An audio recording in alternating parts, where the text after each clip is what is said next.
declining Hosana. He took us a bit around the bundus for a bit there, and we'd stop and we could just see him, and then he got up and he walked and lay directly behind the car, so we had to actually turn around and move so we could see him again. And you can see, nice, well-fed young leopard, nice fat tummy, and he's still got probably 50% of his kill left in the tree. As I said, it's not a great tree for him to feed in. And you can see it's very skinny and quite thick. You can just see a bit of the meat through there. So it's going to be quite hard for him to balance or eat in that position. So he probably at some point in the next couple of hours, or maybe today or tonight, will take it down. He might drag it to a better tree where he's going to be able to feed up in the tree. But I think he got pressured by hyenas, and that's why he zonked it up there as fast as possible and not in the best spot.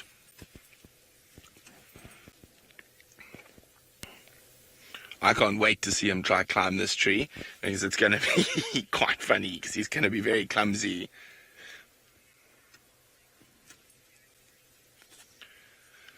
Soraya is wondering, at what age will Hosana challenge some of the bigger male leopards in the area for territory?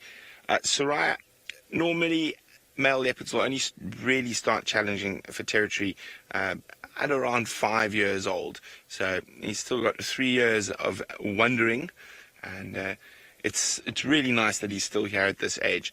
But it's going to be interesting the next 6 months or so. He'll probably move off from this area. If he's lucky, there will be a vacuum not too far away. So, for example, if Tingana in the next 3 years, although Tingana is getting quite old already, but for example, a male leopard in a nearby territory dies or gets injured, he might have a chance at starting out early. But normally in the Sabi Sands, they can migrate up to sort of 5 or 6 territories over. And in extreme cases, they can migrate as far as 300 kilometers from their natal territories. Now, there was a Panthera project collaring young dispersal males, and they collared 2 males on Pinda, which is in northern Zululand, and one of those males actually walked then all the way from Zululand through Swaziland, through many habitated people live there, places, and ended up in the southern Kruger around Crocodile Bridge. So that was over 300 kilometers that young male migrated. The other one went south and actually completely through farmland and no wilderness areas, and ended up in the Eastern Cape and in the Transkei, and decided that was a terrible idea, so turned around, went back, and then eventually became an adult male and a territorial male very close to where he started his trip from. And his trip was about 200 or so kilometers that he did. But it is incredible. So they can move big distances.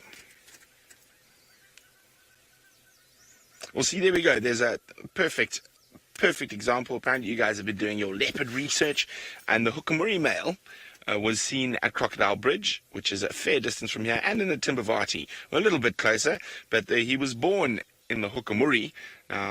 Scott, Tristan, and I both have spent quite a lot of time in the Hukamuri, which is a drainage line on a property called Ottawa, not too far from here, and it's traversed by Singita.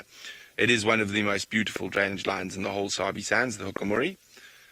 And very, very big male leopards have come out of that area. The Wallington male, the Wallingford male, they're older male leopards in the Sabi Sands that are now dead. Camp Pan, who was an absolute beastie, probably similar size to Anderson. He used to spend time in the Hukamuri when he was a cub as well.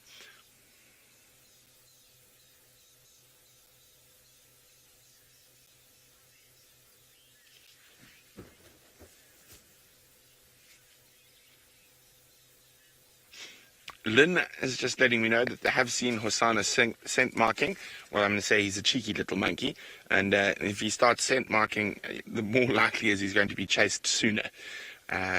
Quarantine started doing that as well when he was of similar age, and Quarantine got quite lucky because he managed to set up territory next door, basically, to where he was born, and that's because his half-brother, what was his name again? Oh my goodness. I can't believe. Shivambalana seemed to sort of almost give way. Now, Quarantine was a spectacularly, not aggressive, but cheeky male, sort of similar to Hosana. Oh, there we go. Come on, climb the tree for us, because this is going to be hysterical. There's a leopard of Hosana's size trying to go up a skinny little Tumbuti is going to be absolutely hilarious. Here he goes. There's that lovely golden light falling on him at the moment, diffused by the Tumbuti trees. Are we going to go up? Are we going to give us a show?